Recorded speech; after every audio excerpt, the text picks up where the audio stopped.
అన్న నేను మీ జనార్దన్ రెడ్డి. నా వీడియో షేర్ చేసినాక వీడియో పెట్టినాక కొంతమంది మిత్రులు అన్నారు, తమ్ముడు మీ ఫోన్పే నెంబర్ ఉంటే చెప్పు, మీకు ఫోన్పే చేస్తాం, సాయపడతాం అంటున్నారు. అన్న ఫోన్పే చేస్తాం, ఎదటి వ్యక్తి పాత్రలో ఉండాలని తెలిసి ఫోన్పే చేస్తాం అన్న. మీ మంచి మనసుకి ధన్యవాదాలన్న. కానీ ఈ ఎవరో కూడా నాకు ఫోన్పే చేయొద్దన్న.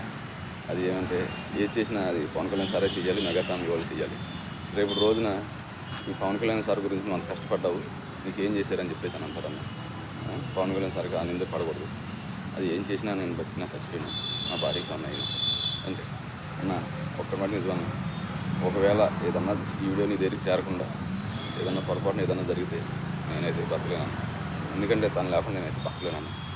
దయచేసి ఒకసారి వీడియో చూడన్న. కనీసం అట్లీస్ట్ మేము ఉండగా వీడియో నీకు చేరకపోతే మేము ఏదన్నా అయినా కానీ కనీసం నా పిల్లలన్నా ఆదరించన్నా అన్న. పవన్ కళ్యాణ్ సార్ అన్న, ఎక్కడ కానీ ఒకసారి వీడియో చూడండి అన్న. తమ్ముళ్ళరా ఫోన్పే చేస్తానందుకు చాలా ధన్యవాదాలు. దయచేసి ఆ మంచి మనసుని ఈ వీడియో పవన్ కళ్యాణ్ సార్ వెళ్ళేటట్టు ఒకసారి అందరికి షేర్ చేయండి అన్న. ప్లీజ్ అన్న, దయచేసి ఒకసారి వినండి అన్న. నేను ఎవరో చెప్తారు ఎవరో చేస్తారని వీడియో చేయలేదన్న. ఈ పవన్ కళ్యాణ్ సార్ గురించి నేను కష్టపడ్డాను కాబట్టి వీడియో ఏం జరిగినా పవన్ కళ్యాణ్ సార్ దగ్గరికి వెళ్ళి చెప్పాలి సార్. దయచేసి ఒకసారి వీడియో షేర్ చేయండి అన్న, ప్లీజ్ అన్న.